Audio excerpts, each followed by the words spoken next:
Fusion Mobile, quality e-learning experience on the go. We are still in agricultural science class. My name is Mr. Samuel. Welcome back to our class. Today we want to look at the soil formation. The other time we considered rocks and rocks formation. Now, when rock is formed, rock will later disintegrate due to some agencies of the climate and other factors inclusive. These rocks will break down to form soil. The process by which this happens is called weathering. What is weathering? Weathering is the gradual, continuous breaking down of rock materials from big molecular particles to smaller particles that form the soil. I take it again. Weathering is the gradual and continuous breaking down of rock materials from big mass into smaller particles that form the soil. Or you can also say soil is the loose particles of the earth crust that covers the earth surface. Soil is the loose particles of the earth crust that cover the earth surfaces, which are formed from the breaking down of rocks, and the process is called weathering. Now, there are three major processes of soil formation. These processes are called the physical process of weathering, the chemical process of weathering, and the biological process of weathering. The physical process of weathering, this is affected by the physical agent of the climate, such as the temperature, the wind, the ice, and the water. Now, how does this affect breaking down of rocks to form soil? First, the temperature. We know that there is alternating temperature between days and the night. In the day, the temperature is very high, and in the night, the temperature is low. And in parts of the world, some places temperature is extremely high, and temperature is extremely low. Some other places.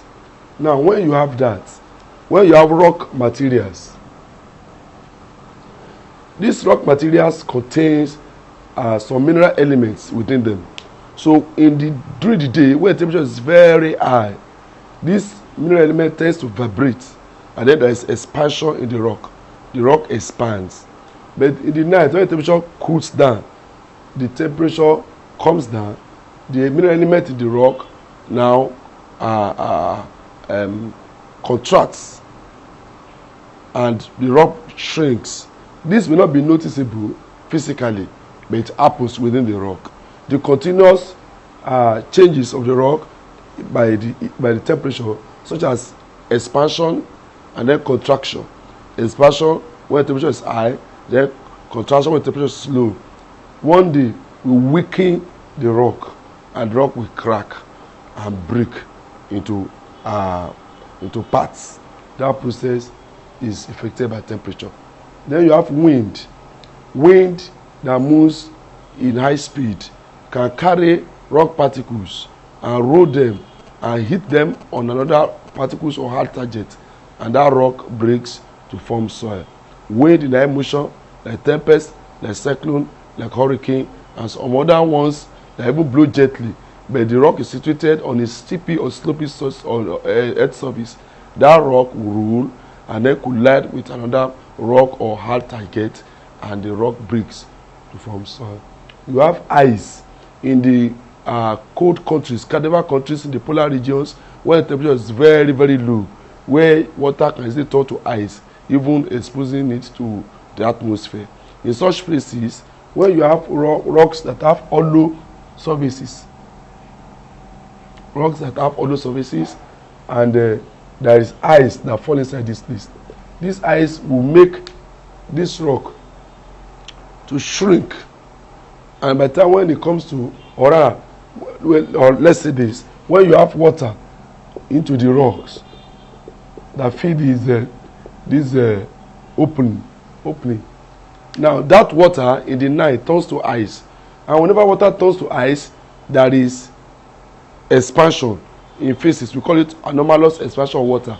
Whenever water falls inside the rock, whenever water turns to ice, water tends to increase in volume or in size. So when the water that is here turns to rock, when temperature is very low, then it turns to ice. When the water here turns to ice, when temperature is low, that ice has increased in volume, and it kind of makes a form of a pressure on the rock. The rock now then is forced to expand. Now in the day, when the ice turns to liquid water, the rock relaxes and returns to its shape. Again at night, the water turns to ice. The rock now expands again because the water has turned to ice, and it has increased the volume to increase pressure on the rock. The rock now expands again, and when the ice comes to water, the rock contracts again. This alternation between the water turning to ice turning to liquid water, makes the rock to weaken and one day crack to form soil. Then water as well. Running water can carry rocks, from one position to another. These rocks are what we call stones. They are not as big most often as Ulumo rock. Some of them are pebbles, but because they can still be broken down into soil, we call them rocks. So it's quite easy for water to carry them and roll them on slopes. And when that happens, and the rock hits another target, another rock or hard target, and it breaks to form soil. So running water can erosion, or running water can carry rock materials and break them down to form soil. Now we go to chemical process. Chemical process of weathering. It is known that everything in this world is a chemical. Everything in this world has chemical formula, chemical composition. It's a chemical compound. Everything in the world is a chemical compound. For this reason, the rocks are equally chemicals. They have mineral elements that consist of the rock. Don't forget, we're talking about the rock the other time. We said source of plant nutrients. We said that the plant nutrients such as calcium, such as nitrogen, oxygen, sulfur, all of them, we said they are present inside the rock. So you may not see them physically, but they are there. In fact, rocks and I even define rock as basic mineral component of the earth crust. So they are minerals, and these minerals are present in the rock, and these minerals can respond to chemical reactions. So when you have rock like this, which also is a mineral compound, but internally consists of minerals which cannot be seen with eyes, when the chemical processes are 5 that can happen. You have oxidation, carbonation, hydration, hydrolysis, and solution. Now, oxidation is the reaction of oxygen with the rock. The rock becomes unstable and breaks. Now, this will not be noticeable physically, but within the rock, the mineral element absorbs oxygen from the atmosphere and react with it. This makes mineral element becomes unstable, weaken the mineral element, and the rock now break into its components. Another one is carbonation. Carbonation is the reaction of the rock with carbon dioxide from the atmosphere. Carbon dioxide from the atmosphere react with the rock becomes unstable and breaks to form soil. Or the reaction, or it could be reaction of CO2 plus that's atmospheric carbon dioxide with water to give us weak carbonic acid. This thiocarbonate 4 acid is a weak acid, and this weak acid reacting with rainwater forms what we call acidic rain. When this acidic rain now comes on earth, it has corrosive effect on the rock, and when it comes on the rock, it weakens the rock breaks down to form soil. Now we have the third one, which we call hydration. Hydration is the attachment of oxygen to the attachment of water.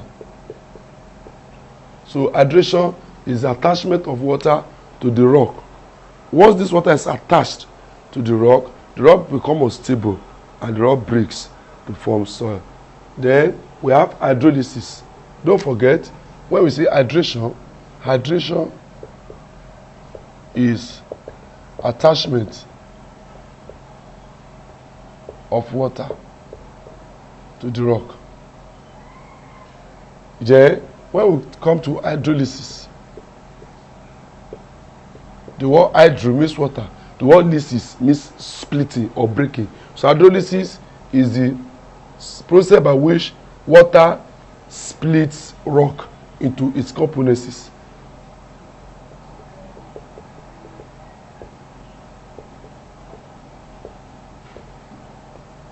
The active word is splitting. Here, active word is attachment. So splitting, water pass through rock. This is quite possible with sedimentary rocks. Water pass through the rock is now splitted to its components.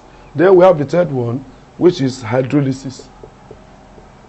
Oh, excuse me. Solution. The fifth one now, solution. Solution is the reaction of water with rock.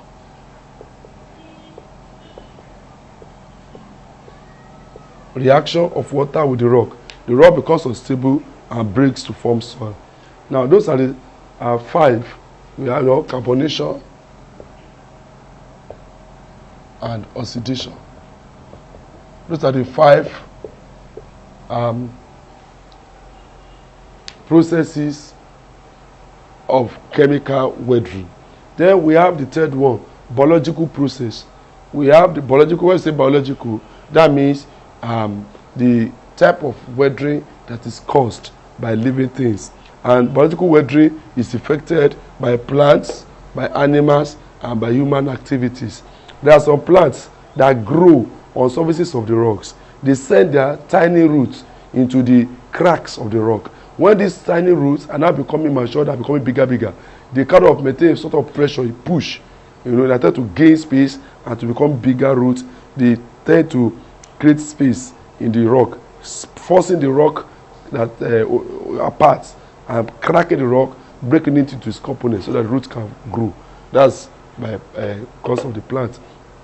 Then we have some animals living in the soil that burrow, that make holes. Animals like earthworms, animals like termites. By the time when they are digging into the earth, animals like rabbits, when they are digging into the earth, they come alongside with the rock. They try to penetrate the rock and break it into its components. Then you have animals like reptiles. When they crawl on surfaces of the rocks, they are digits. Their fingers are called digits. Very sharp claws called digits, which they use to hang on the rock. As they move for the rock, these digits, these deep fingers, try to hold the rock.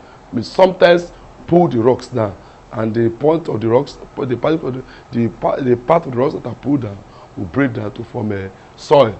Then you have human activities.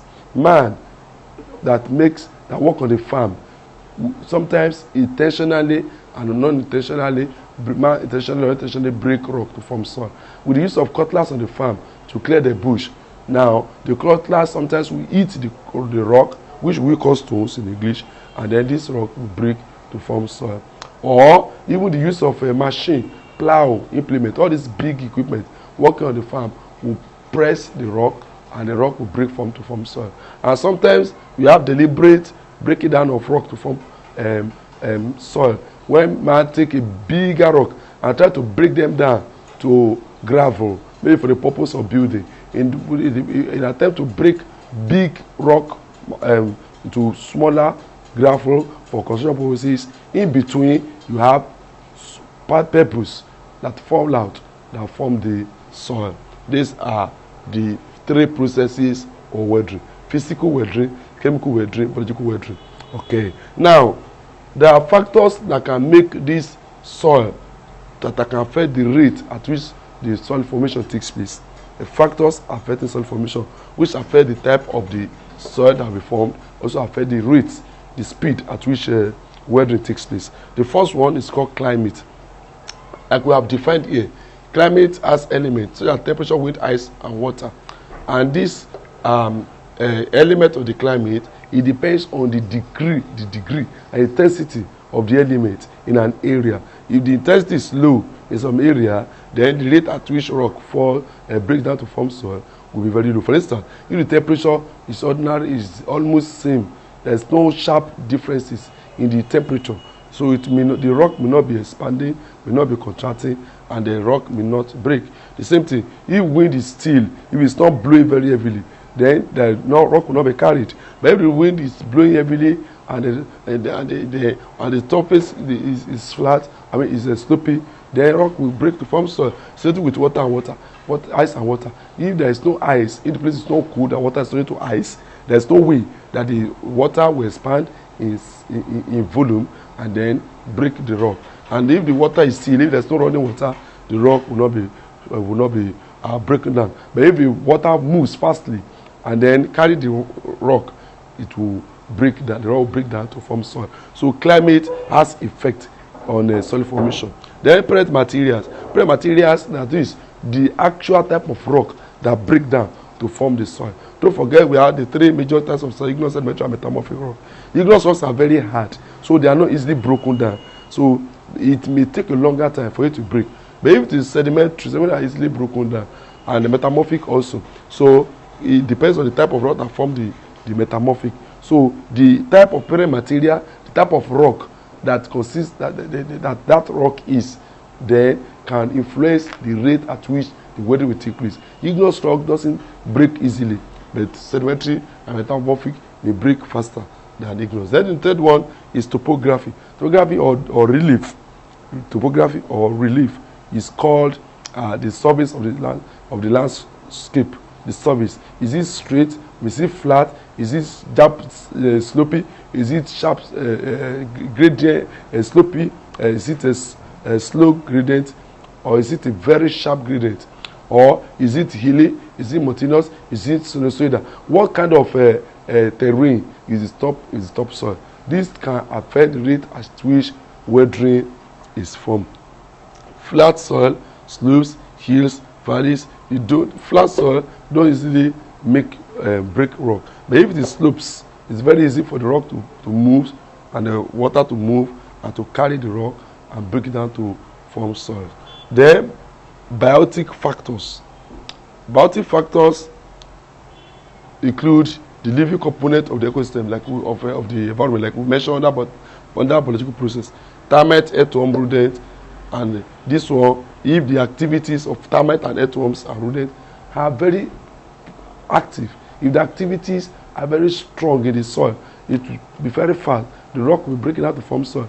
Even the plant roots also will do their work. The microbes will continue in decomposing organic matter, recycling the soil, and the human activities too. When it is very apparently strong on the land, then it enables rock to continuously break down to form soil. But if the human activities is slow, it's not steady, then the rocks, the formation of soil from rocks will be very slow.